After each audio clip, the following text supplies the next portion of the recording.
peculiaridad en todo esto, en sus características, en sus formas, en sus materiales, etcétera, pues también, aparte de los 3 mencionados por Diego, dime, Marcela. Disculpe, se me activó solo. No te preocupes. Ok, pues como les comentaba, pues esta expansión también se dio en Alemania, Inglaterra y los Países Bajos. En Alemania, pues la imprenta y la reforma es muy importante por la invención de este señor Gutenberg, que empezó a difundir ideas humanistas y reformistas. O sea, antes de la imprenta todo lo copiaban a manita, ¿verdad? Así como cuando yo empecé a estudiar arquitectura, pues yo hacía mis planos a manita, con mi regla T, con mis escuadras, con mis rapidógrafos que se me tapaban y se manchaba un plano, sentía que me moría. Pues ahora ustedes tienen la gran bendición que tienen su Revit o su AutoCAD y pum, ahí sacan un plano que yo me tardaba tal vez una semana en hacerlo, ustedes lo hacen en horas, pues. Entonces, pues, ahí está la invención de la imprenta, que esto vino a resolver y a hacer más práctico mucho, mucho de la literatura. Adicional a esto, también en Inglaterra también ya se empezó a desarrollar mucho la poesía, y alguien que me pueda hablar de un inglés que escribió literatura romántica de esta época, de Inglaterra. A ver, que hasta han hecho películas de esta época, de lo que les estoy hablando. Solo se me ocurre Shakespeare. Así es, gracias. Entonces, pues, imagínense, estamos hablando de Shakespeare, que hasta el día de hoy, pues si alguien ha tenido la oportunidad de leer, de saber cómo es la obra de él, pues es algo muy, muy bello. Y se ha representado en obras de teatro, en cines, en series, etcétera. Pues ahí está Shakespeare. Entonces, todo esto de lo que les estoy hablando de la imprenta, pues esto también motivó y apoyó también en esta época en Inglaterra. Continuamos con Alemania, no me quiero saltar todavía. También en Alemania está la reforma protestante, que fue una fuerte conexión con figuras como Martín Lutero.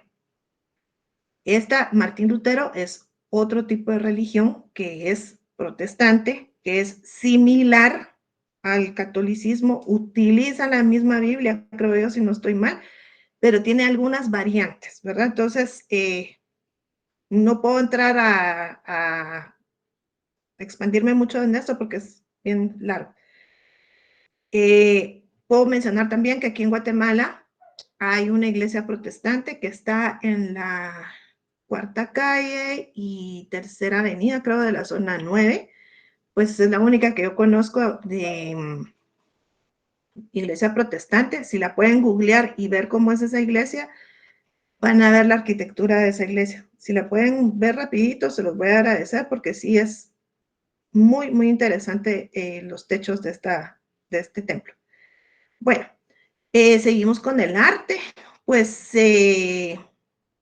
era realismo, expresividad con persistencia en elementos góticos. Continuamos con lo gótico, jóvenes. O sea, el gótico marcó bastante, bastante. No solo fue un periodo así transitorio, sino que continuó y pues a grandes pinceladas todavía se representaba en algunos edificios arquitectónicos, incluso hasta en la pintura, como lo vimos el día de ayer. Se recuerdan a la Virgen que estaba sentada en un trono y tenía todavía unos vestigios de lo que se le puede llamar arquitectura gótica. Bueno, continuemos con la Inglaterra. Aquí es la época isabelina. Pues esto es bien, bien complejo. Isabel I, pues fue la primera reina mujer que hubo en Inglaterra, después de muchas pues, consecuencias de todo lo que venía arrastrando de su pasado, por ser una hija no reconocida como tal. Vamos a ver un poquito de la historia de ella también, pero sí dejó un impacto en la literatura y el teatro.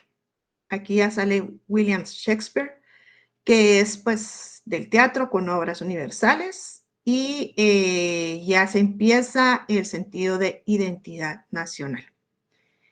Y por último tenemos los Países Bajos, que creo que el día de hoy no me va a dar chance, porque créanme que la información de hoy es un montón, un montón. Pero puedo comentarles que continúa el realismo detallado y la maestría en el óleo, temas religiosos y profanos. Y bueno, pues aquí hay un pequeño video. Aquí el Bosco es uno de los principales artistas de esta época. Si me dan chance, ahorita les comparto el video. Denme un momento, por favor.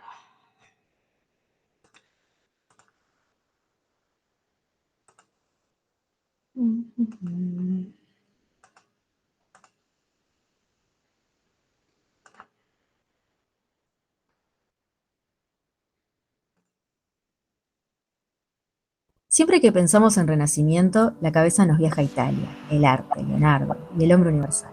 Pero veamos que algunos de los hechos más significativos ocurrieron en Alemania. Mi nombre es Triana y esto es Triana en Berlín, y hoy vamos a hablar del Renacimiento alemán. Sin dudas, el Renacimiento fue un periodo de florecimiento cultural y artístico que se extendió por toda Europa desde el siglo XIV al siglo XVI, marcando un antes y un después en la historia. Si bien Italia suele ser considerada como el epicentro de este movimiento, Alemania también desempeñó un papel significativo en la promoción de las ideas renacentistas. Empecemos por el contexto histórico.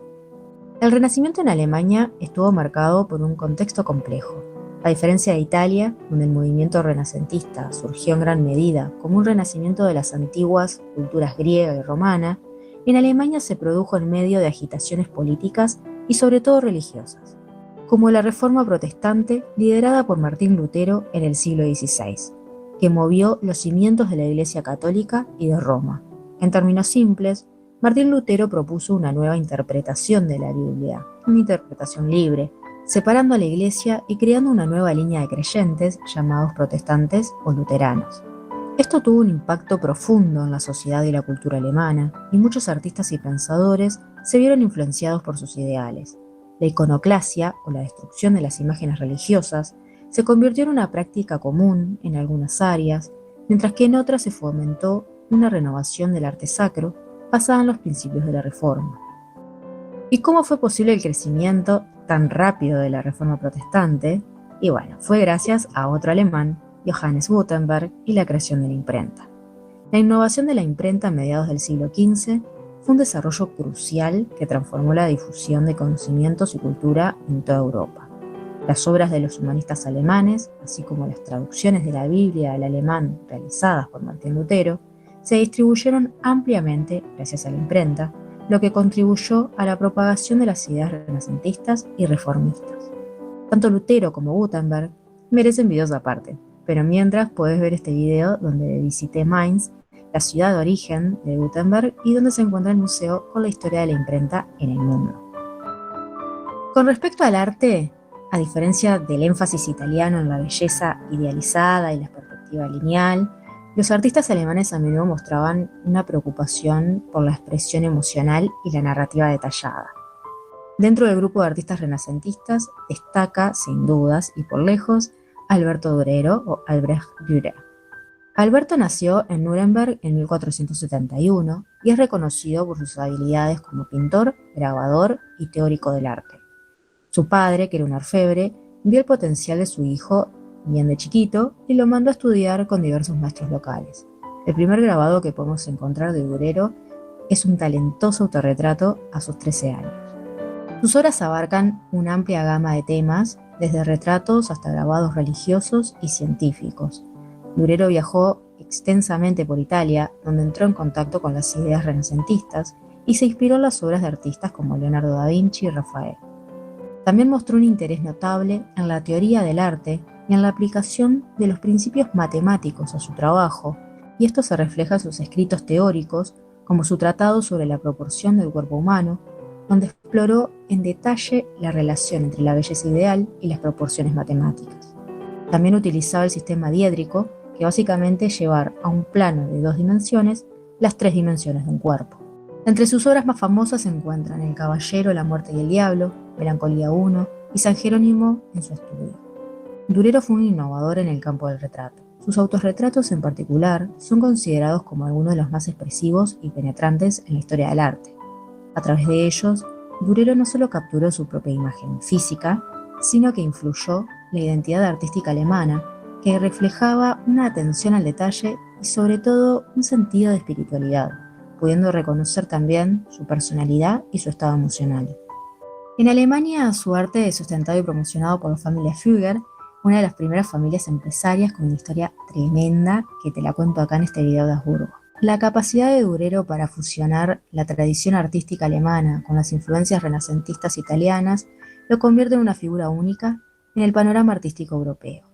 Tanto en Italia como en Alemania, el Renacimiento estuvo marcado por un renovado interés en el estudio de las humanidades clásicas, como la literatura, la filosofía y la historia. Ambas regiones vieron un resurgimiento del pensamiento humanista que celebraba la dignidad y el potencial del ser humano. También hubo un desarrollo en las artes visuales, la tecnología, un desarrollo del pensamiento científico y la exploración del mundo natural. En 1596, otro alemán, Johannes Kepler, expone sus ideas en un libro llamado Mysterium Cosmographicum, y en 1609 publica Astronomia Nova, revolucionando el mundo con sus 3 leyes de movimiento planetario. Estas leyes describen la órbita elíptica de los planetas alrededor del Sol, desafiando la concepción tradicional de órbitas circulares. Estableció las bases para la teoría heliocentrista de Copérnico y allanó el camino para la ley de gravitación universal de Newton. Si bien Kepler era un fiel creyente, sus ideas chocaron fuerte con la Santa Sede, ya que ésta decretó en 1619 incluir su libro Epítome de Astronomía de Copérnico en el Índex de Libros Prohibidos. El Renacimiento en Alemania fue un periodo de intensa actividad cultural y artística que dejó un legado perdurable. Aunque a menudo eclipsado por el Renacimiento italiano, el Renacimiento alemán merece un reconocimiento por su originalidad, su contribución única a la historia del arte europeo y los avances del mundo, demostrando la capacidad de la creatividad humana para florecer incluso en tiempos de cambio y conflicto. Espero que te haya gustado este video. Bueno, vamos a hacer nuestra actividad de todos los días, nuestra intervención aquí con todos para que nos digan, voy a poner mi pizarra, espérenme, sus palabras clave, por favor.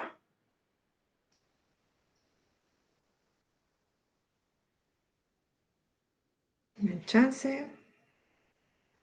Ya le estoy agarrando la onda a esto, espero.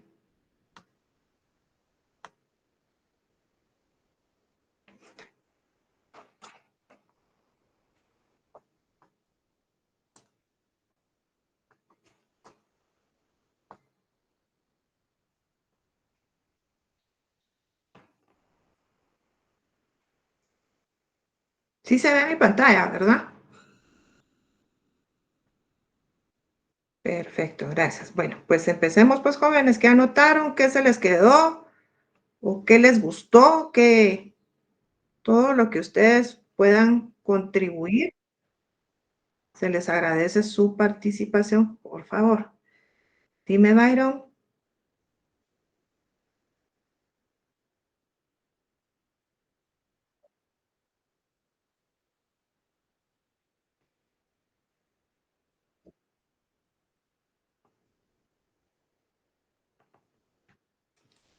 Ujú. Y también la literatura.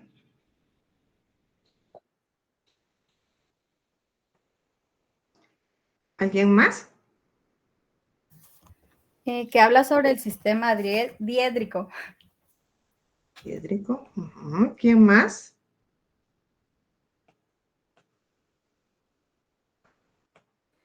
La imprenta. ¿Y se acuerdan cuál es el nombre del señor? Johannes, ay, no sé cómo pronunciar el apellido. Gutenberg. Está raro. Sí, ese. Aquí se los voy a poner a la par. Mire.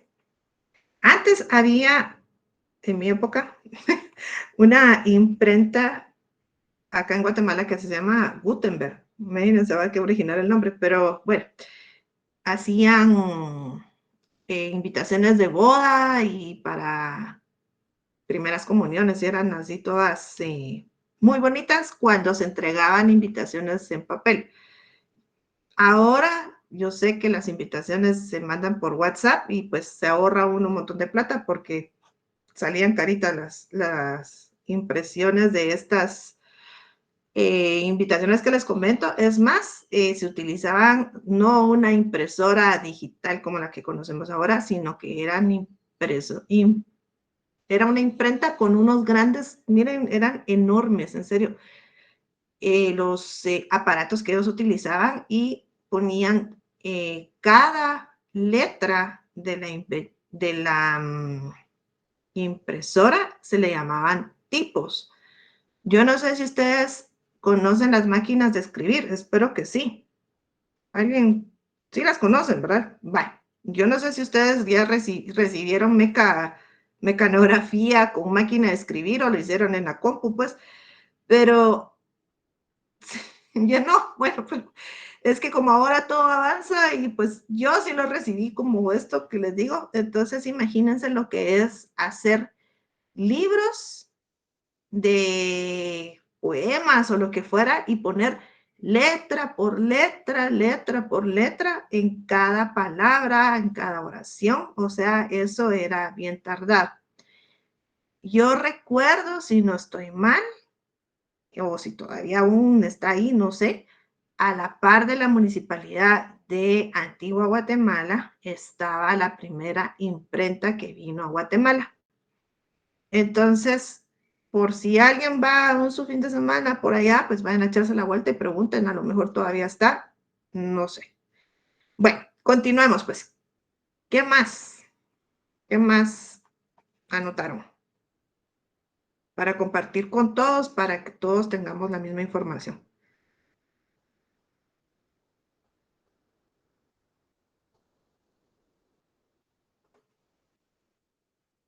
Clase de Historia 2. Solo estas 4 cosas anotaron. La literatura. Ya lo dijimos, gracias. Surgimiento por agitaciones políticas, ok. Isabel. La Reforma Protestante. Reforma protestante. ¿Y quién fue el precursor de esto? Martín Lutero. Muy bien. ¿Alguien más? Sí, arquitecta, también yo quería hacer mención sobre, mencionaron a Johannes Kepler, que fue un astrónomo y matemático alemán. Si no estoy mal, él, creo que le nombraron un telescopio a nombre de él. Se llama solamente Kepler. Qué interesante. Sí me llamó la atención de eso, gracias Celestino, sí, porque él dijo que cómo era realmente, cómo daba vuelta el planeta Tierra, ¿verdad? Si no estoy mal, por lo que dijeron ahí en el video. Sí, así es. Gracias. ¿Alguien más? Aquí puso libros, la provisión de libros científicos que chocaron con sus ideas. Ok. ¿Qué más? Ah, miren, ahí les adjunté el link del video que vimos. Científicos. Voy a poner una X que no los aceptaba. ¿Qué más, jóvenes? Mencionaron a un pintor que también hizo un tratado.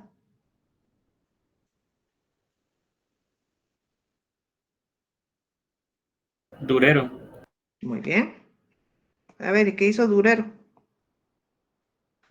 Perfeccionó la técnica del autorretrato desde los 13 años. Así es.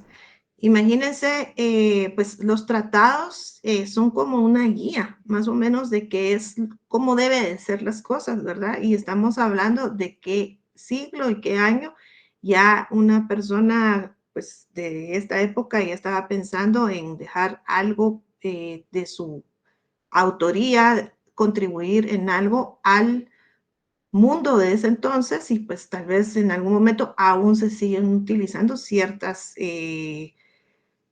temas que él pudo haber desarrollado. Un tratado más o menos es una investigación, es como una tesis, pero recordemos que todo esto iba a manita, todo iba dibujado y todo era así como que prueba y error lo que iban investigando. ¿Algo más jóvenes o hasta ahí llegamos y continuamos?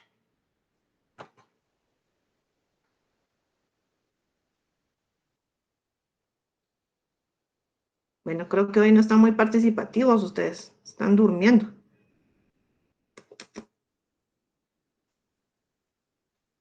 Ahí estamos bien, arquitecta. Ok, ¿ya copiaron esto? Espero que sí. Va. Me voy a salir y seguimos con la presentación.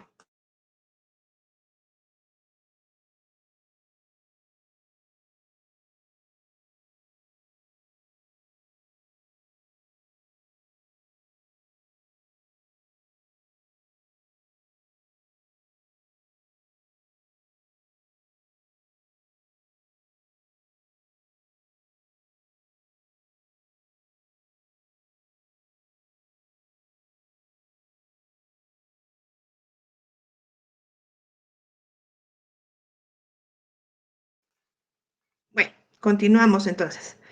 Entonces, como estamos en el país de Alemania, como siempre, yo les presento a ustedes pues la clasificación de cada uno de los renacimientos de este país.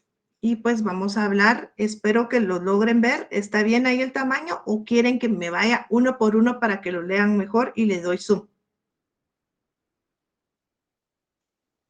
Pues yo lo leo bien.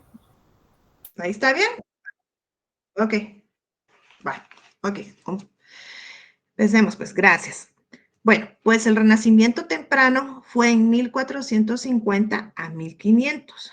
Como les comenté la vez pasada, pues aquí seguía el gótico, solo que era el tardío. Esto quiere decir de que ya eran las últimas pinceladas del gótico, pero bueno, pues se fue involucrando poquito a poquito en el Renacimiento hasta que terminó, ¿verdad? Hasta ya lo último del gótico.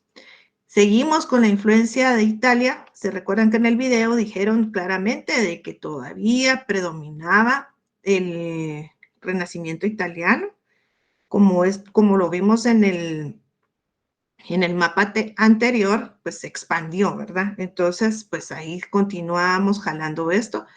También otra vez está como una clasificación del Renacimiento temprano el uso de la imprenta nuevamente, porque esto fue algo que fue un boom en esa época, o sea, fue la novedad y fue así como cuando inventaron el Internet y ya empezamos todos a usar Internet, pues así fue igual la imprenta, ¿verdad? Entonces, esto fue algo que marcó esa época.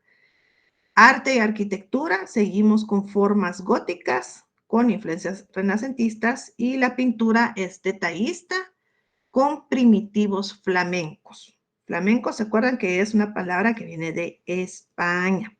Bueno, el Alto Renacimiento, pues es mayor influencia de Italia, como Leonardo, Rafael y Miguel Ángel, que fueron los grandes artistas italianos que le dieron el énfasis a este contexto del Renacimiento.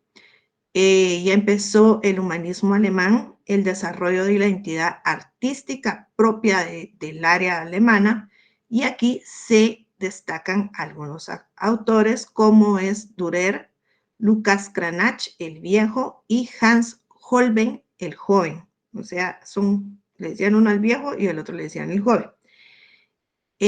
También cabe mencionar de que los artistas alemanes iban a Italia a refrescarse y aprender nuevas técnicas, y pues ya llevaban las técnicas y hacían las propias, incluyendo esas mismas allá en Alemania. Ya aquí fue donde se empezó a publicar el Tratado sobre el Arte y las Proporciones Humanas. Seguidamente tenemos el Renacimiento tardío y la Reforma, que es cuando ya empieza a bajar un poquito todo lo que es el Renacimiento en Alemania en 1530 a 1600, y coincide con la Reforma protestante de Martín Lutero. Hubo una fuerte influencia religiosa y política en el arte, y los más destacados en las figuras que acabamos de mencionar es Martín Lutero, que es el reformador. Después está Melanchthon, humanista, y después los trabajos de Cranach y Holbein. En el norte se puede caracterizar la arquitectura, que es más sobria y pues con mucho protestante, toda su iconoclasia, quiere decir como que toda se caracterizaba por esto, ¿verdad? El sur y zonas católicas, perdón, en el sur con zonas católicas, y continuaban con formas con transición al manierismo. Ayer me dijeron, el manierismo también se identificó aquí. Sí, aquí también en Alemania por ser una tendencia. Bueno, continuamos. Como se recuerdan, aquí hay 3 clasificaciones. Yo describo las 3 clasificaciones con 2 ejemplos como mínimo. Entonces, pues iniciamos con el primero, que es el Renacimiento temprano de 1450 a 1500. Aquí podemos ver el ayuntamiento de Augsburgo. ¿Qué ven ustedes aquí? Por favor. ¿Qué observan ustedes de estas características? ¿Qué ven? Miren las cúpulas, miren las ventanas. Por favor, alguien que se anime a hablar y que me describa cómo ve esta fachada. Que es ¿Perdón? simétrico.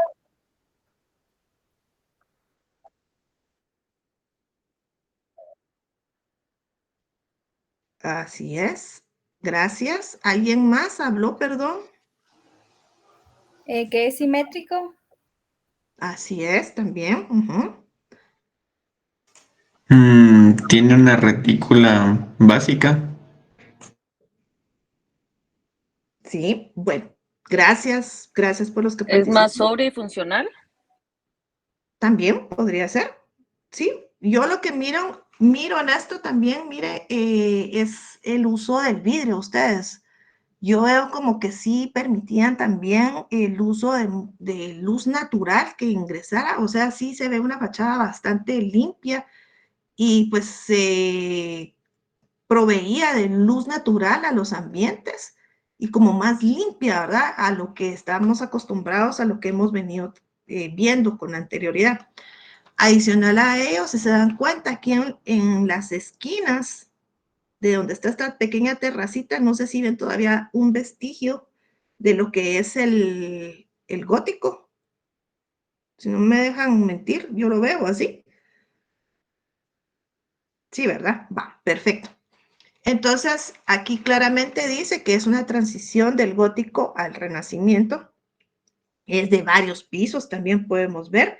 Y su autor es Elias Hall.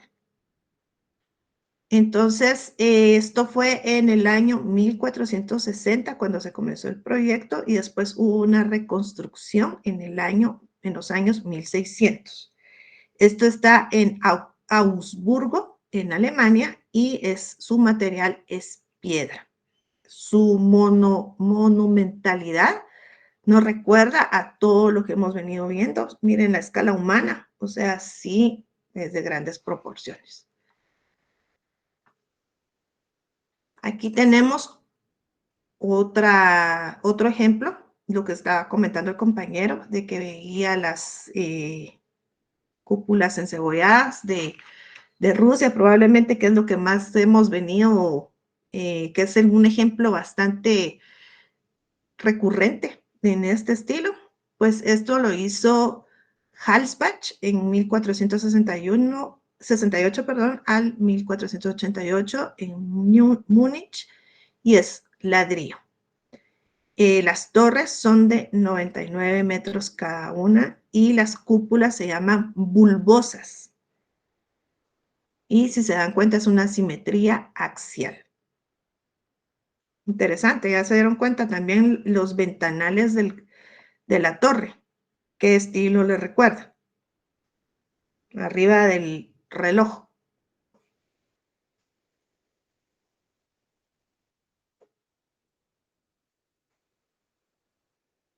Jóvenes.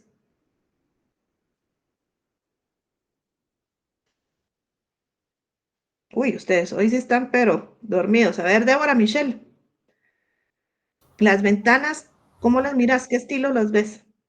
Me recuerda al gótico. Pues seguimos, ¿verdad? Con el gótico. Esas son características que ustedes tienen que educar el ojo.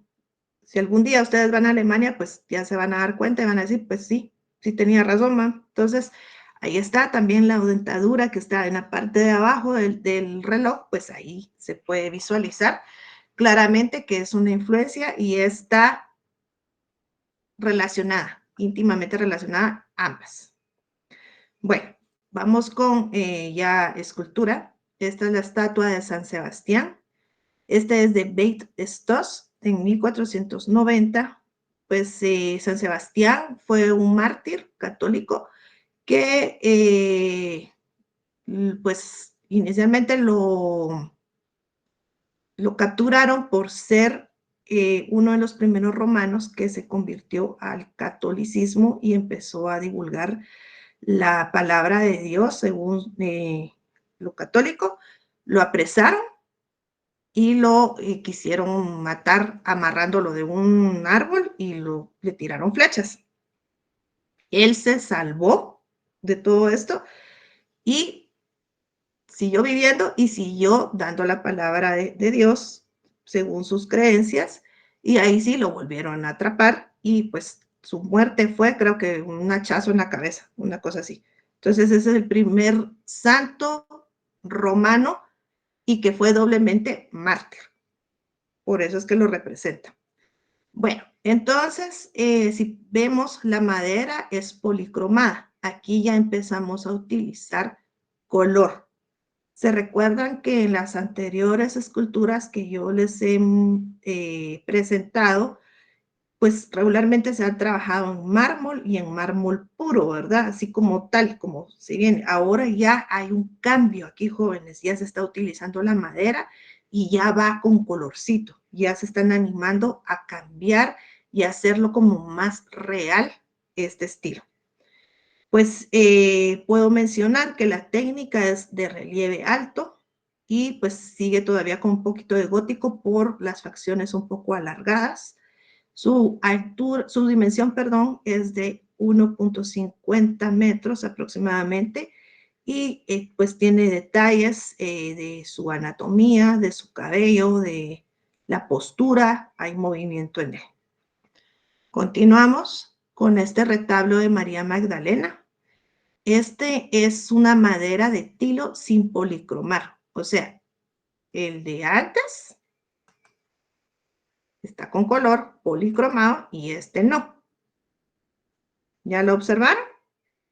Sí, va, ok.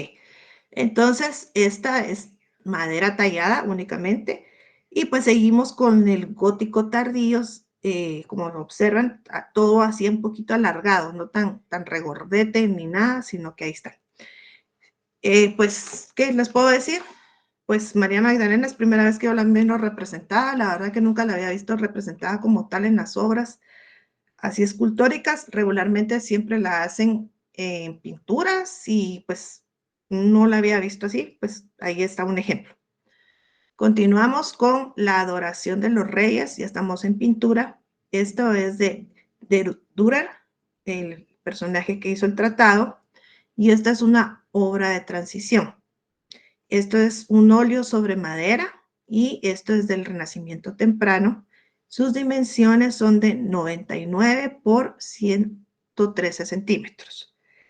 Aquí hay una característica muy importante. Si se dan cuenta, hay perspectiva, hay detalle minucioso y hay elementos clásicos en el fondo. Esto ya viene a cambiar un montón de lo que hablamos la vez pasada, la clase pasada, de que ya seguían utilizando fondos de cómo era realmente sus ciudades y no es tan como que en negro o en rojo, sino que ya van dándole esta perspectiva de alejamiento, que aquí al fondo a la derecha vemos que hay una como ciudad en una montañita, aquí atrás hay unas como ruinas, pues esto es la adoración de los reyes y aquí hay una pequeña, un pequeño estudio de cómo fue que se realizó esta obra, pues el punto de fuga se ubica en el pecho del personaje moreno que está a la derecha. Nuevamente comento que se resalta el uso de la perspectiva, hay un juego de luz y sombras, y pues hay minuciosos detalles como las plantas y animales. Al lado derecho, la composición es más estructurada. Las personas y sus miradas como elemento geométrico forman un círculo. No sé si alcanzan a ver las flechas que están ahí. Espero que sí. O sea, como que todos están relacionados para ver a Jesús en las piernas de su madre. Y pues van haciendo como un punto focal alrededor, o sea, está el punto focal y a su alrededor tiene todo lo demás. Ahora que estamos hablando de las ruinas de la ciudad, pues ahí está para que su vista se centre en este lugar. Bueno, continuamos. Esta es María con el niño. Este es de Martín Schongauer, creo que así se pronuncia.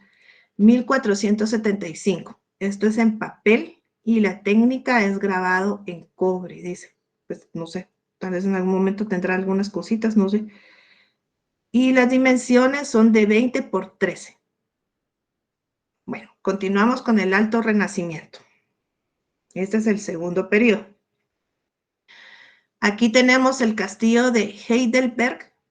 Este es del siglo XVI y es de piedra arenisca roja. Espero que puedan lograr percibir el rojo. Busqué esta foto porque casualmente ahí les está pegando el sol. Y miren qué bonito. O sea, no es una piedra normal así cafecita, sino que va tirando a rojizo. Pues tiene múltiples torres y patios y hay fachadas, su simetría y ventanas. Y hay una fusión entre el gótico y el renacimiento. Aquí está el antiquario de la Residenz de Múnich. Esto fue construido en 1560. Créanme que eso es una obra de arte, ustedes. Encontré unas fotos en donde aquí hacían cenas de la persona que era el dueño de esto, y pues era una cuestión muy elegante, muy de esa época, y pues todavía está en pie, todavía pueden ir a hacer una visita guiada, y hay frescos, el uso de la bóveda, de las columnas, o sea, aquí hay una mezcla de todo. Incluso no sé si alcanzan a ver que a los laterales hay bustos de algunos personajes importantes de ese entonces, y esto está en el interior de la planta rectangular con bóveda y decoración clásica y arcos semicirculares. Bueno, aquí está San Esteban. Pues está en el Metropolitan Museo de Nueva York. Es algo que yo, no sé, me pongo a pensar por qué en otros lugares donde no pertenecen las obras están expuestas. O sea, si esto es de Alemania, ¿por qué está en Nueva York? Al igual que, digamos, ajá, en el todo robado, así es, así es.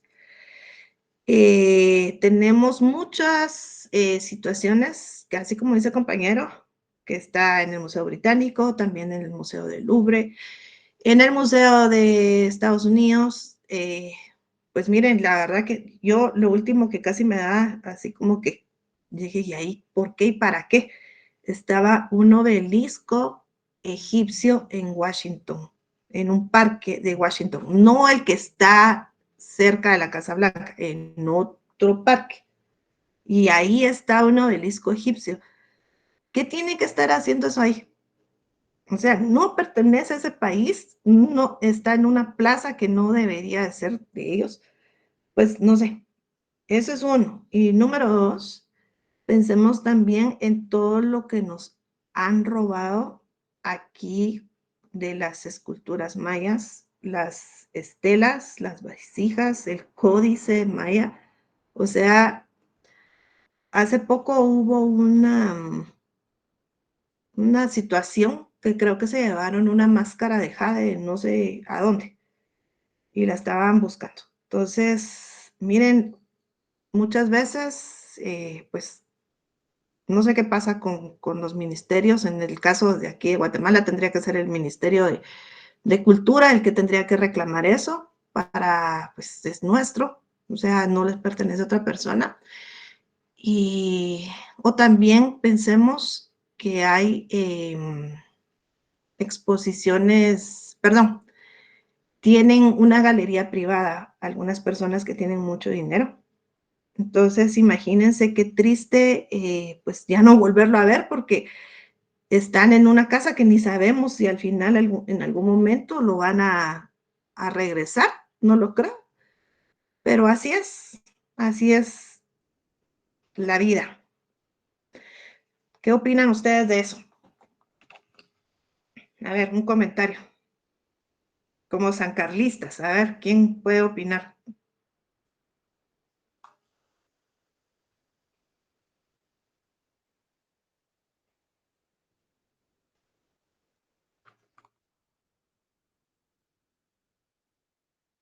Qué rabia.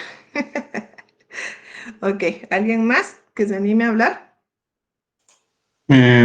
Pues sí, sí, como decía Débora, qué rabia. Es muy frustrante ver eso, lo que usted nos está comentando. Cómo hay arte que su procedencia debería ser, pues así como no del lugar donde lo dice y literalmente robado. eh, y hoy se lo atribuyen a otros países, mientras que el crédito o el patrimonio debería ser para, en estos casos, Guatemala y en otros, México y Latinoamérica. Sí, pues miren, de todo hay, ¿verdad? Fíjense que yo sabía, les voy a comentar, creo que, si no estoy mal, Leonardo da Vinci realizó el Sagrado Rostro de Jesús en una obra, pues, preciosa.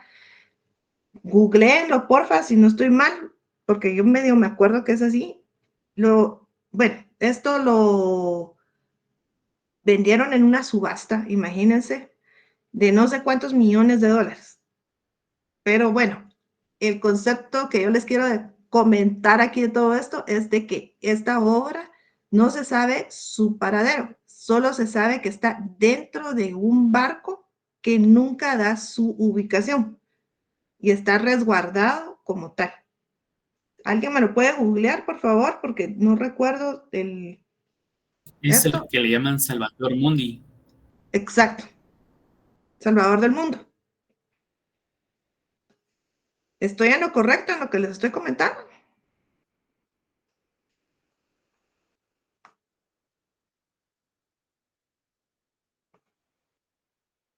Bueno, espero que sí.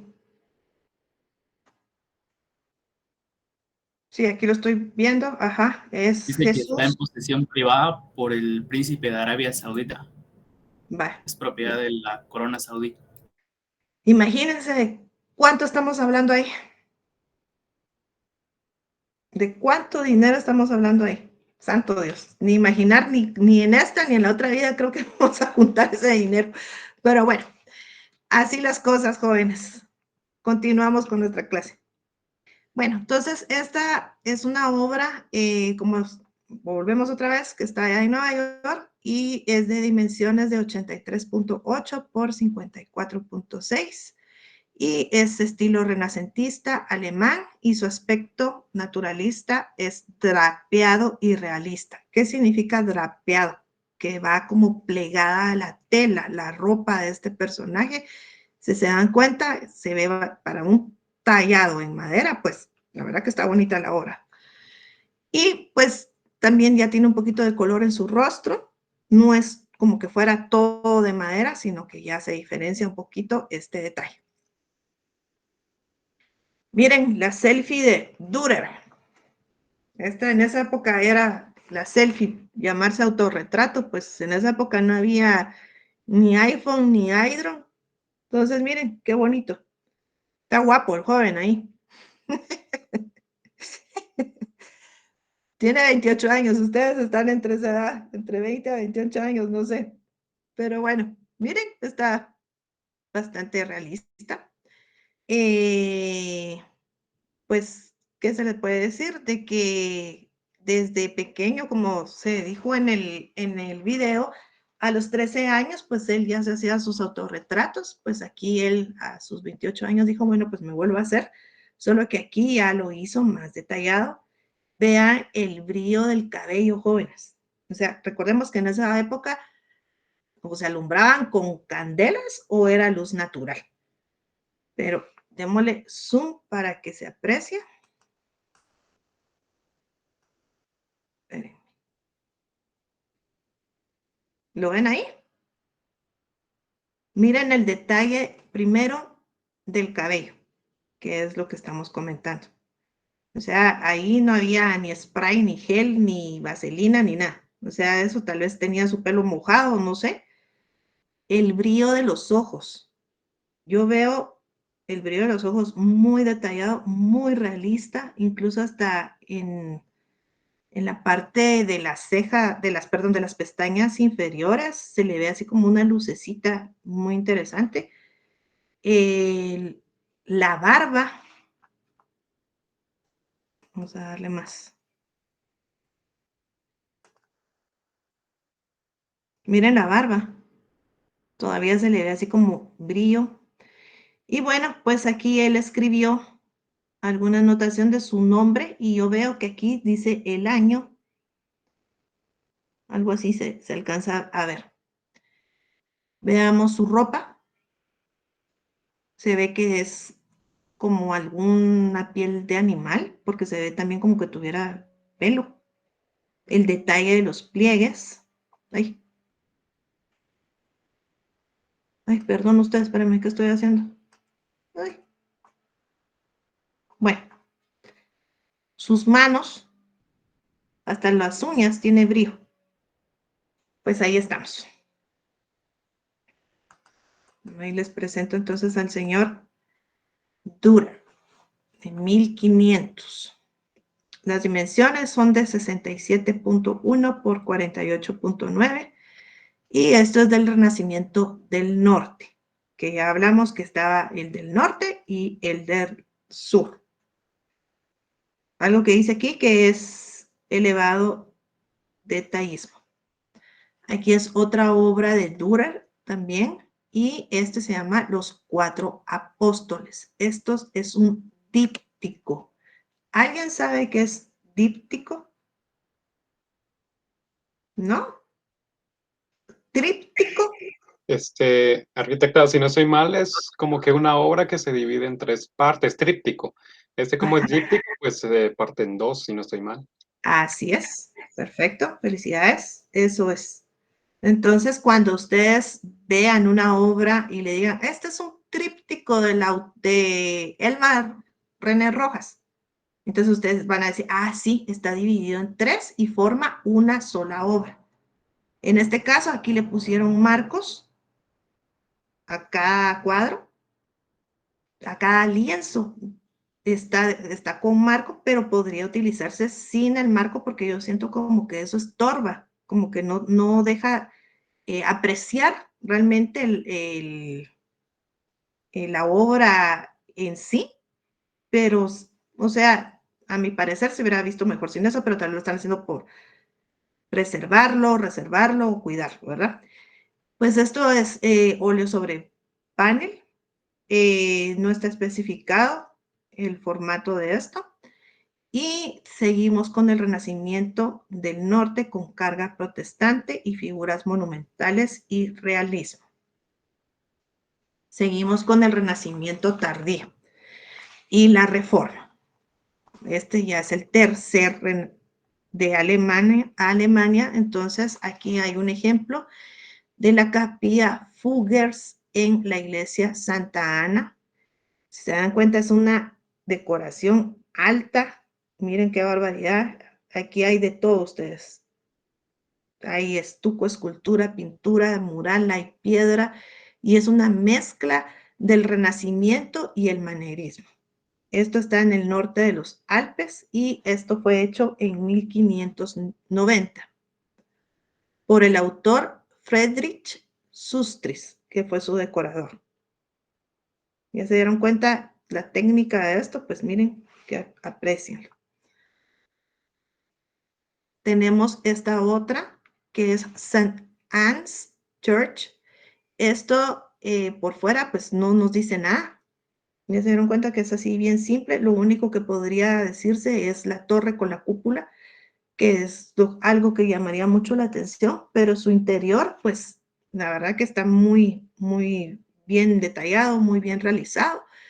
Y pues aquí es donde ya va terminando la Reforma Luterana en 1539 y sus dimensiones son 65 de largo por 40 de ancho. Su torre tiene una altura de 78 metros y su interior tiene 28 metros de alto.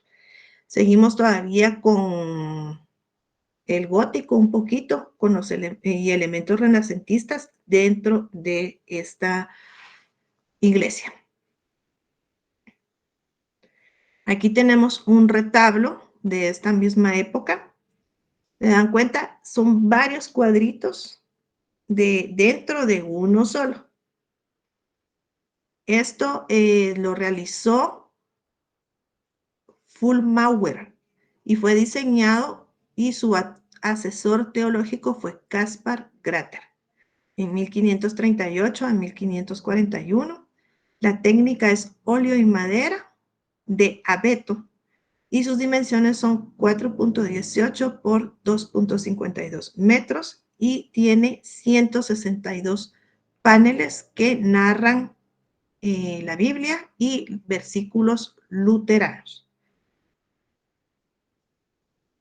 Aquí tenemos otro retablo de Cranach el Viejo y Younger. ¿Se recuerdan que hablamos del viejo y del joven?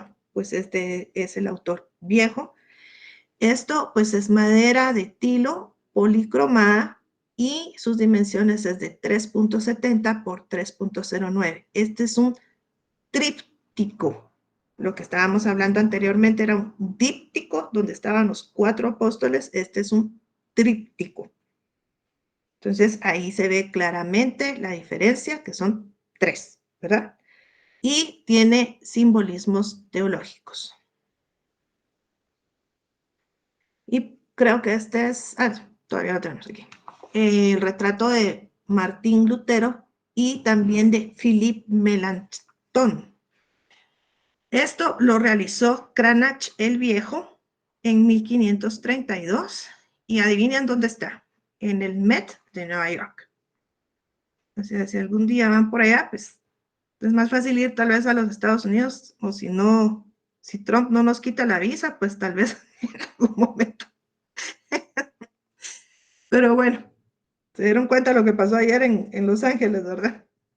Santo Dios.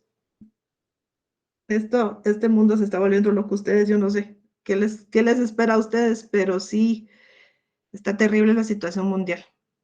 Solo con lo que ha estado pasando allá en los Estados Unidos, que es lo más cerca, ¿verdad? Entonces, solo que Dios nos libre.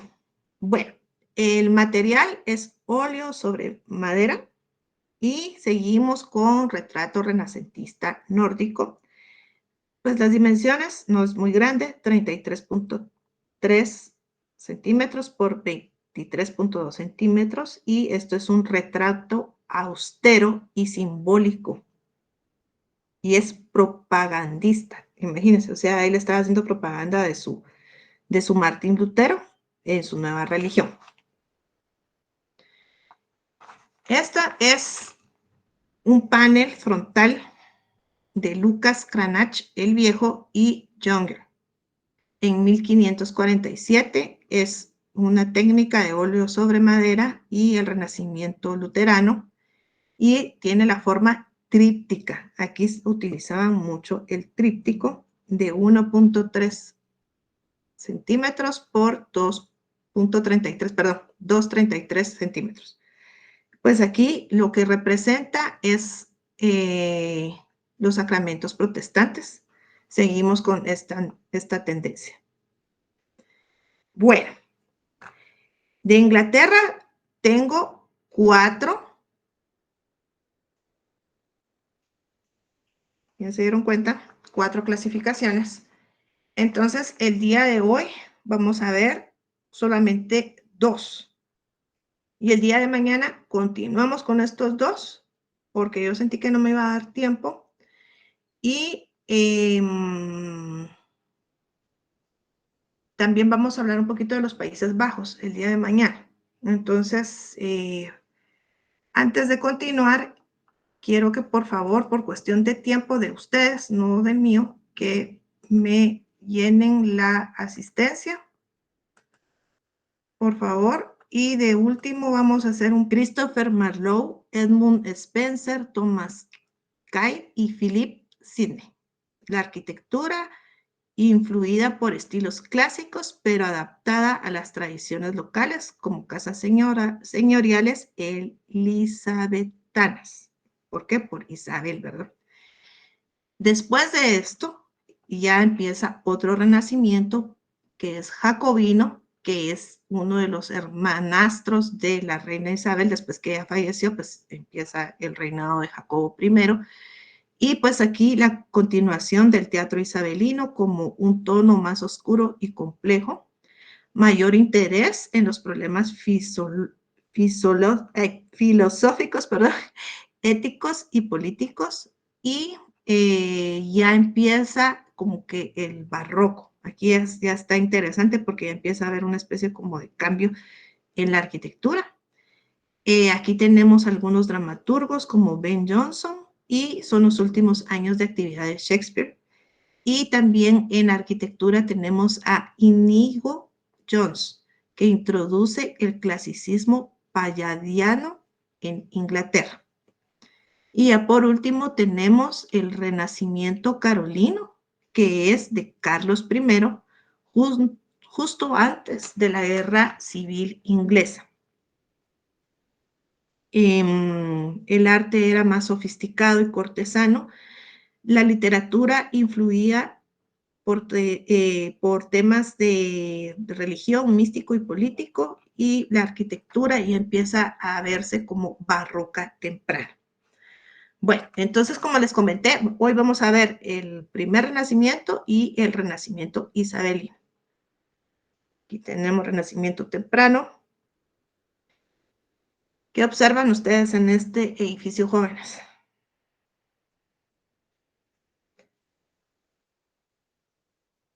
En el Cambridge King's College de Chapel.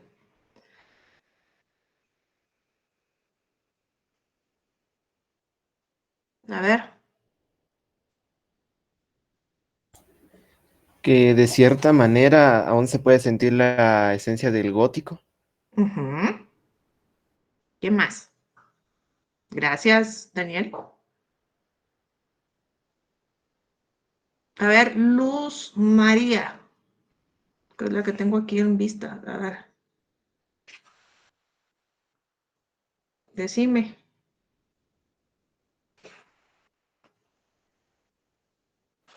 Como decía el compañero, se mira que trae mucho de lo gótico y como lo que se ve anterior, que mucha vidriería, dejaban entrar como mucho la luz natural.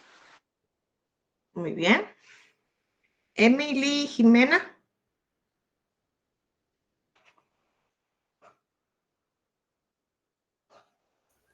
Pues como le decían los compañeros anteriormente, resalta muchas cosas góticas aún y todavía se ve esa transición. Ok, gracias. Pues adicional a eso, pues podemos mencionar, miren las grandes dimensiones, o sea, esto es monumental, tiene 88 metros de largo por 12 metros de ancho, 12 metros, 120 metros, ha de ser ustedes, me comí el cero. Miren que, o sea, para mí es bastante enorme esto. Vean el jardín, se ve bastante amplio. O sea, los patios como de convivencia para ellos, pues era todo lujo. Seguimos con la bóveda de abanico y la talla es en piedra. En lo que se refiere a la ventanería, pues son bastante amplias, no son minúsculas ni dan aquella sensación de oscuridad, porque sí se permitía bastante la luz natural. Y sí continuamos con todo lo todavía como pinceladas aún del gótico, ¿verdad? Se ve claramente en las puntas de remate de las columnas, en las torres, en la ventanería se ve un poquito todavía y en la dentadura en la parte del friso. Esto se inició, vamos a ver, por Enrique VI, dice, y fue continuado por otros arquitectos que son desconocidos bajo el mando de Enrique VIII en 1515. Esta fue la única fotografía decente que encontré de esto, perdón, no sé si la alcanzan a ver, espero que sí. Este es Sutton Place, pues el autor es Sir Richard Weston, es para, pues yo veo como que es una casa domiciliar, pues o sea, no es un palacio ni nada, sino que era como una casa muy de mucha plata la gente, me imagino. Y es ladrillo, piedra y plomo la techumbre, ya empezaban a utilizar otro tipo de materiales. Se dan cuenta, hay simetría, todo es simetría. Si yo parto aquí a la mitad esto y le doy espejo, pues hay lo mismo el lado izquierdo y el lado derecho. Se sigue con un poquito del Renacimiento italiano, pero tiene influencias del Tudor. La planta rectangular es de 60 por 40 metros. Aquí tenemos el retrato de Tomás More. El autor es Hans Holbein, el joven. ¿Se recuerdan que anteriormente hablamos del viejo? Este es el joven. Y esto es del año 1527. Y pues hay copias en Inglaterra porque su ubicación está en el Frick Collection de Nueva York, el original. Y las copias, pues obviamente tendrían que tenerlas también en Inglaterra, ¿verdad? El óleo sobre tela y esto sigue siendo un renacimiento nórdico con detalles humanistas. Sus dimensiones es de 74 por 59 centímetros. ¿Qué observan ustedes de esto? ¿Se recuerdan del autor pasado que hizo su autorretrato? Ahora, ¿cómo ven a este señor? A Hans Holbein, que él es uno de los principales autores de Inglaterra. Recordemos que el otro era alemán, este es inglés. Tal vez este autor, arquitecta, ya involucra más colorimetría, colores más brillantes, más detalle, que el alemán era muy sobrio y muy opaca la pintura. En cambio, este, aunque el rostro sea serio y sea una pintura de cierta forma, hablando de facialmente sobre igualmente, pero ya los detalles y los colores ya dan otra perspectiva, otra sensación de la pintura. Perfecto, gracias. ¿Alguien La más? posición en la que está, tal vez ya no está como una selfie, sino que ya está más como tomarme una foto que no me cuenta, algo así. Ya. Lo mismo pensé. Pues sí, así que de todo hay, ¿verdad? Entonces, también puedo observar que de las telas, o sea, los pliegues de todas las telas, pues sí se ve como que bastante real. Me da la sensación que las mangas rojas y la capa negra son como de pana. Yo no sé si ustedes conocen la pana, pero así es como se da la sensación como de esa textura. Como terciopelo. Así, ajá, como que fuera terciopelada la tela. Entonces, ¿qué nos dice esto? Que esta persona entonces sí tenía la jerarquía social, tenía cierto nivel o estrato alto, ¿verdad? Por su vestimenta, porque no iban a pintar a X persona que fuera un granjero o algo, sino que primero que no tenía ni dinero para pagarle al pintor, ¿verdad? Segunda, que no era importante en ese entonces, y esta persona pues sí tenía sus recursos y bueno, pues se mandó a hacer su retrato y pues ahí está hasta su cadena, me imagino que ha sido de oro, tiene un anillo en el dedo izquierdo, y bueno, yo hasta, ¿saben qué le observo? Yo no sé si los hombres no me dejan mentir, yo le veo como una sombra de barba, como cuando que ustedes se rasuran como a las, ¿qué? 6 de la mañana y a las 5 de la tarde ya tienen esa sombrita de la barba, por ser a los que son muy blancos se les nota eso. No sé si lo ven ustedes. Sí, Arqui, se ¿Verdad ve. que sí se ve?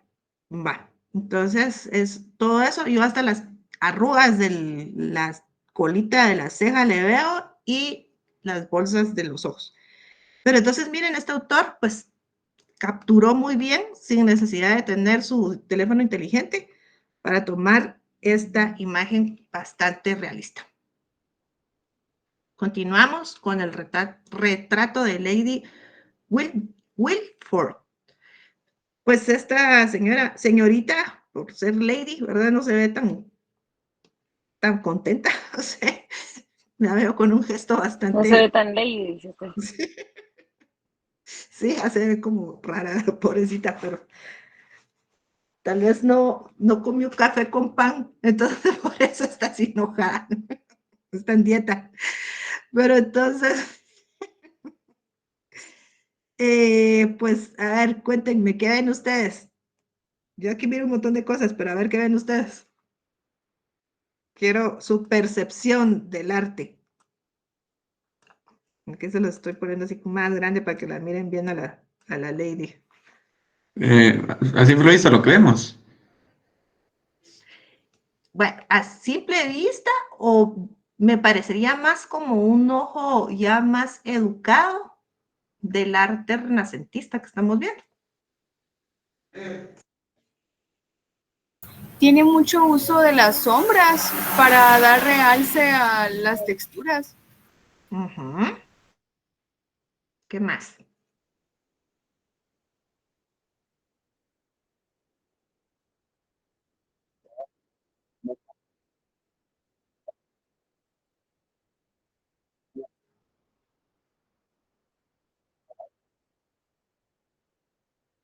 Ujú.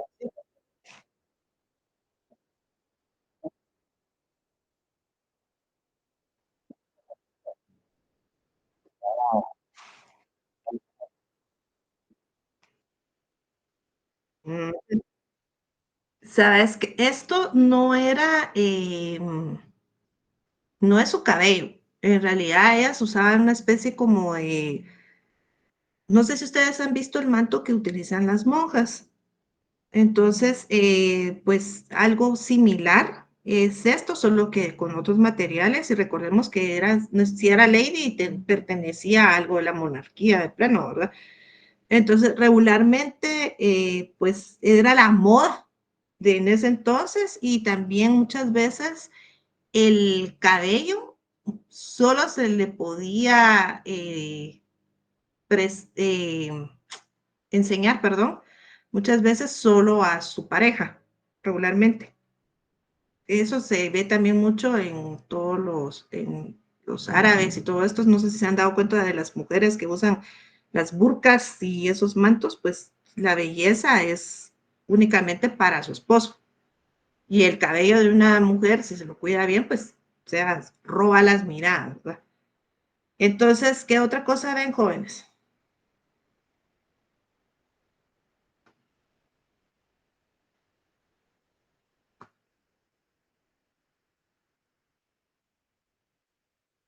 Yo veo un montón de cosas.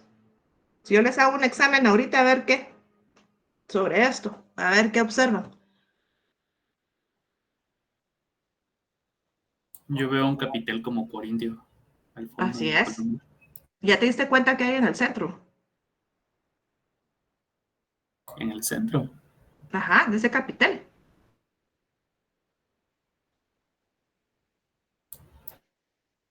Es como un rostro. Se los voy a acercar más. ¿Ya lo viste? Sí, ahora sí ya lo logré observar. Bueno, ¿a quién se le asemeja el rostro y más o menos como el cabello que tiene ahí? Que ya no alcanzo a ver más, porque si ya le doy zoom ya se me distorsiona ahí es el asunto. A mí se me imagina como que fuera como la medusa, ustedes. ¿Se acuerdan quién es Medusa? Sí, aquí en lugar de cabello parecieran las serpientes. Ajá, exacto. Medusa era de la mitología, se recuerdan, ¿verdad? Que ella con la mirada petrificaba a las personas y tenía el torso de humano y de la cintura para abajo era una serpiente y la cabeza tenía culebras. Pero eso ya son otros 100 pesos, ¿no? Ustedes estamos hablando de mitología griega y eso es otro rollo totalmente. Bueno, nos quedamos en el capitel. ¿Ya se dieron cuenta del fuste de la columna? ¿Ya vieron qué detallado está? El fondo también de esta pintura también está bastante detallado, como que ella está en un palacio y con jardines. La misma lady como tal está revestida. Dime, Luz María, o se te fue otra vez la mano. No, es que también sí, ahí arriba de la como columna, también se mira una como descripción Sí, hay una inscripción. escrita Ajá. como en latín, una cosa así. Fíjense que dice año MDXX. Fíjense, 1527. Si no estoy mal. ¿El D qué es? Ustedes, estoy bien, que es 500. Espero que sí. 1527, Altatis, SVAXX, V22, o sea, 27. Algo así dice. Alcanzo a ver lo que dijo la compañera. Bueno, pues aquí a la lady yo observo que ella tiene mucha, espérenme, joyería. Sus ropas también tienen como bordados en hilo de oro. Y pues no sé por qué estará ella tan enojada, pero imagínense con todo eso encima, yo digo que no debe ser pobrecita, ¿verdad? Bueno, espérenme que se me acabó la batería del mouse y ya no corre esta cosa. Espérenme un ratito. Bueno, creo que voy a usar mejor el coso de aquí. ¡Manda! ¿Tiene cara de qué? Es que no miro.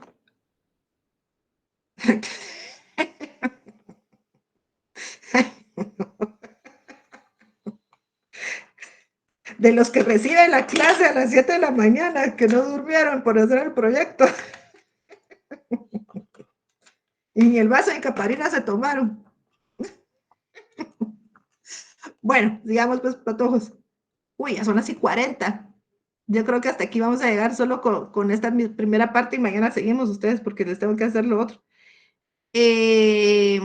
La tumba de Enrique VII e Isabel de York. Y miren qué falta de ortografía, sírvanse disculpar. Puse Isabel, es Isabel. Perdón. Bueno, esto es de Pietro Torrigiano, de 1512 a 1518. Su ubicación está en la capilla de Enrique VII, la abadía de Westminster. Y pues miren qué interesante, esto es mármol negro y bronce dorado. Continuamos con la posición. ¿Se recuerdan cómo se ponían las manos las anteriores esculturas funerarias? Pues esto se vuelve a repetir con la única gran diferencia que estos tienen los ojos abiertos. Ahí sí que qué miedo ustedes, si ya están fallecidos, qué horrible, ¿verdad? Porque con los ojos abiertos y los otros tenían los ojos cerrados. Bueno, esta es escultura funeraria en relieve y bulto redondo. Y pues seguimos con el que es Renacimiento italiano con rasgos góticos y mide aproximadamente 4 por 2 metros. Aquí tenemos otra representación funeraria de Lady Margaret Beaufort, y esto está en la abadía de Westminster y también es bronce y mármol, y esto es una fundición de bronce. Esto es aproximadamente de 2.5 metros de largo. Esa abadía de Westminster es donde se hacen todos los actos religiosos de la familia real. Sí, sí. Ahí es donde se casan y donde está incluso creo que los restos de la reina Isabel, de la que fue hace poquito antes de Carlos. Ahí están los restos. Quien ha visto The Crown, ahí van a ver cómo es que los entierran en el último capítulo y es bien interesante esa cámara funeraria. Sí. Bueno, aquí tenemos a perdón. Fíjense que ya solo tengo del 35 al 41. Nos vamos a ir un cachito rápido y si no, deja eso de tarea. El Renacimiento isabelino de 1558 a 1603. ¿Por qué isabelino? Porque aquí empieza lo de la Isabel I, ¿verdad? Lo que estamos hablando. Aquí está Hardwicke Hall. Esto fue por Robert Simpson. Solo voy a encender la luz porque no miro. Ya. Pues es de piedra arenisca y pues aquí podemos ver las ventanas en celosía que se están trabajando. Aquí ya hay como que a lo lejito, solo yo veo de esas como columnas que están en la parte de atrás, un poquito de lo gótico ustedes, pero aquí sí ya se ve muy, hacia muy lejos lo que es el gótico, ¿verdad? Esta es rectangular y tiene 61 por 25 metros. Esto hay una frase que le han dicho de que es más cristal que muro. Claramente sí se ve más cristal que muro y es famosa por sus grandes ventanales. Siguiente. Tenemos Burleigh House. Esto es de William Cecil, que fue el patrocinador, y posiblemente John Thorpe, en 1555 a 1587. Esto es de piedra caliza y es mampostería ornamentada. Este es un estilo propio isabelino con torretas y techos altos. Este se puede decir de que es el ejemplo más sobresaliente, y esto sí pónganle atención porque puede ser esta pregunta de examen. El estilo más sobresaliente y prodigioso del isabelino. ¿Ya se dieron cuenta por qué? Ventanales, columnas, las cúpulas estas que como cebolladas que hemos platicado, tiene un poquito también de gótico y tiene sus ventanales. Su dimensión, su superficie total es de 1.600 metros cuadrados. Miren eso. Qué belleza. Bueno, y aquí tenemos a doña Isabel. Pues este es un retrato de Darnley de Isabel. Pues, ¿qué les puedo decir? Esto es un retrato de medio cuerpo.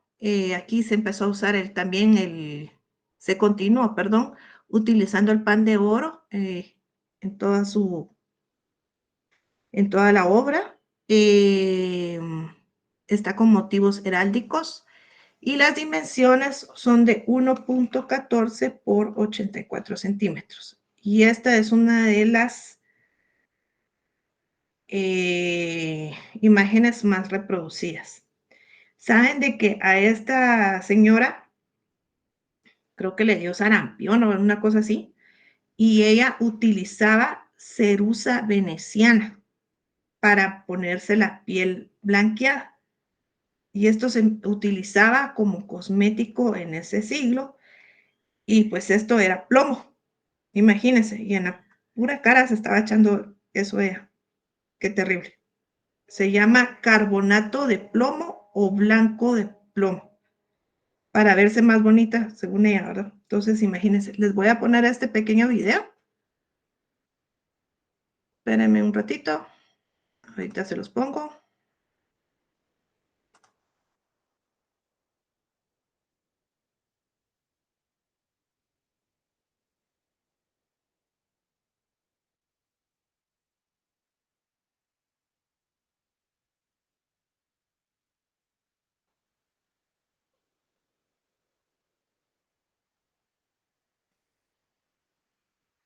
Isabel I de Inglaterra nació en 1533, apodada la Reina Virgen, fue la reina de Inglaterra e Irlanda desde su ascenso al trono, el 17 de noviembre de 1558, hasta su fallecimiento en 1603.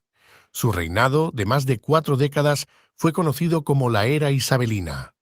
Isabel era hija del rey Enrique VIII y de Ana Bolena, su segunda esposa, que fue ejecutada 2 años y medio después del nacimiento de Isabel. El matrimonio de Ana con Enrique VIII fue anulado e Isabel fue declarada ilegítima. Su medio hermano, Eduardo VI, gobernó hasta su muerte en 1553, legando la corona a Lady Juana Grey y desdeñando las reclamaciones de sus 2 medias hermanas, la católica María y la menor Isabel, a pesar de que la ley establecía lo contrario. El testamento de Eduardo fue dejado de lado y María se convirtió en reina, destituyendo a Jane Grey. Durante el reinado de María, Isabel fue encarcelada durante casi 1 año bajo sospecha de apoyar a los rebeldes protestantes. Tras la muerte de su media hermana, en 1558, Isabel la sucedió en el trono y se dispuso a gobernar. Ella dependía en gran medida de un grupo de asesores de confianza dirigido por Sir William Cecil.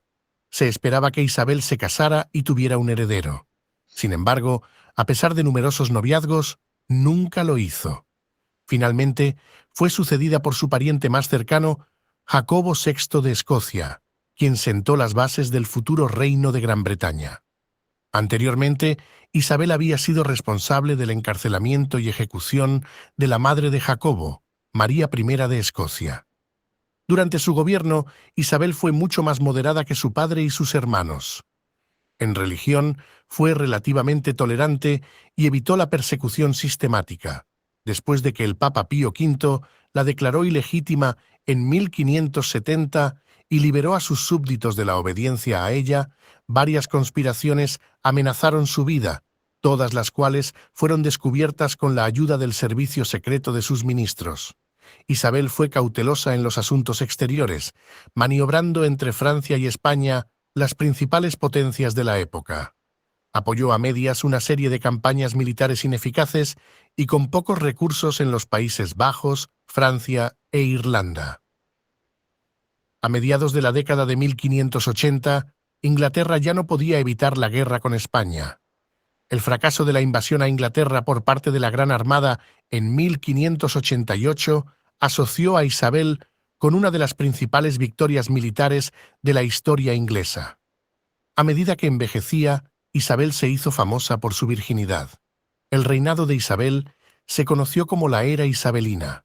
El período es famoso por el florecimiento del teatro isabelino, dirigido por dramaturgos como William Shakespeare y Christopher Marlowe, y por la destreza marinera de aventureros ingleses como Francis Drake. Algunos historiadores describen a Isabel como una gobernante de mal genio, a veces indecisa, que disfrutó de su momento de suerte. Hacia el final de su reinado, una serie de problemas económicos y militares debilitaron su popularidad. Isabel es reconocida como una gobernante carismática y una obstinada sobreviviente en una era en la que el gobierno era tan destartalado como limitado y cuando las monarcas de los países vecinos afrontaban problemas internos que ponían en peligro sus tronos. Después de los breves reinados de sus medio hermanos, sus 44 años en el trono, proporcionaron una notoria estabilidad al reino y ayudaron a forjar un sentido de identidad nacional. Su reinado ha sido el sexto más largo de la historia inglesa, por detrás de los de Isabel II, Victoria, Jorge III, Enrique III y Eduardo III. Bueno.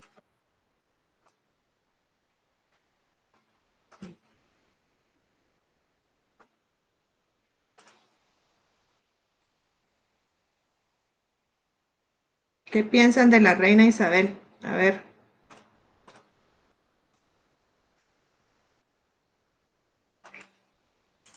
Gran estratega militar. Perfecto. ¿Qué más? A ver, las mujeres. Nos está representando una mujer ustedes.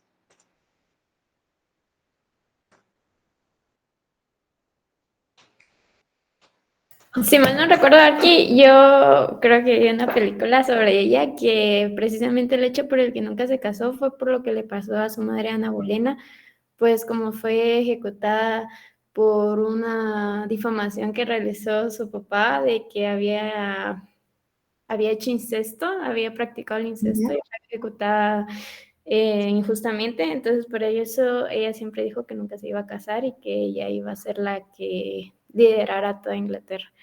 Y por eso se esforzó en, como dijo el compañero, en ser una buena estratega militar y poder, en cierta manera, por decirlo así, callarle la boca a todos los hombres que decían que no iba a prosperar si no se casaba porque tenía que ser su esposo el que liderara Inglaterra, no ella. Perfecto. ¿Y eso qué nos quiere decir ustedes? O sea, como mujeres. O sea, en realidad, ¿qué nos deja esa actitud? Mantenía mucho liderazgo. Exacto. ¿Qué más? El empoderamiento femenino desde esos años, Arqui. Así es. También la habilidad diplomática que tenía. Sí, recordemos que en ese entonces, bueno, pues todavía se sigue viendo un poco lo del machismo, ¿verdad? Pues si no eran hombres, muchas veces no respetaban lo que se decía, lo que se dictaba, las leyes que se podían realizar, pero pues ella fue muy diferente y marcó un antes y un después en muchos aspectos. Y pues como mujeres podemos pensarlo, perdón por los caballeros que estén acá presentes, pero también son hijos de una madre y como tal se debe respeto también a las mujeres. Entonces, las mujeres somos muy capaces de llevar a cabo grandes y muchas cosas. O sea, hay que continuar con esa forma de pensar, como dijo la compañera, empoderamiento. Todos podemos, igual los caballeros pueden mucho también. O sea, entre hombre y mujer se hace un gran equipo, entonces se puede llegar a grandes cosas, solo que en este momento estamos hablando de una mujer que fue reina. Puedo comentarles también que está esta película que se llama Las dos reinas, que habla mucho, mucho de cómo fue el reinado de esta señorita. Y pues está también la otra de las boleras que les comenté, que también sería bueno, tal vez si les da chance el fin de semana, pues véanla y sería interesante. Bueno, vamos a continuar. Aquí en esta obra, si se dan cuenta, es de 1575 y en esta es de 1588. Estamos hablando de 13 años después. Pues ya se ve un poquito ya más avejentada, ya la técnica es diferente, también es diferente autor. Pues este sigue siendo un óleo sobre lienzo y sigue siendo un retrato isabelino. Y aquí dice que celebra la victoria sobre la Armada Invencible. Imagino que alguna guerra o algo que ella guió. Por último, tenemos este monumento de Sir Thomas Gresham, que es desconocido el autor, en 1579. es de alabastro y mármol. Su altura es de 2.5 metros y este era un comerciante clave del periodo de ese entonces. Y por último tenemos la tumba de Robert Dudley y la condesa Leicester. Esto también seguimos con la escultura funeraria, solo que aquí ya es mármol blanco y pintado. Ya se dieron cuenta que ya se usa otra técnica, ya está así como que más natural el asunto, y es una escultura doble representando a Dudley y a su señora esposa, y siempre con sus manos como plegario. Las dimensiones es de 3 por 2 por 1.5. Bueno, jóvenes, son así 56. No voy a poder pasar lo que quería mandarles, que era un pequeño rompecabezas. Entonces, solo les molesto, por favor, con la foto para que terminemos la sesión del día de hoy. Y así entran a tiempo a su otra clase, porfa. Pilas ahí para los que necesitan entrar temprano. Todos se anotaron en asistencia. Va, perfecto. Heidi, Johanna y Pablo, André, Eric, Steven, Jonathan, Alejandro, Fátima, Rosana, ¿no han encendido sus cámaras?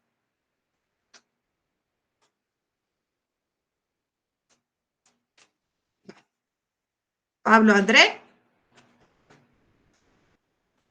Ahí estamos. Bueno, pues, a la 1, a las 2 y a las 3. Feliz tarde, jóvenes, que estén muy bien, pásenla bonito. Feliz tarde, Arqui. Nos vemos mañana.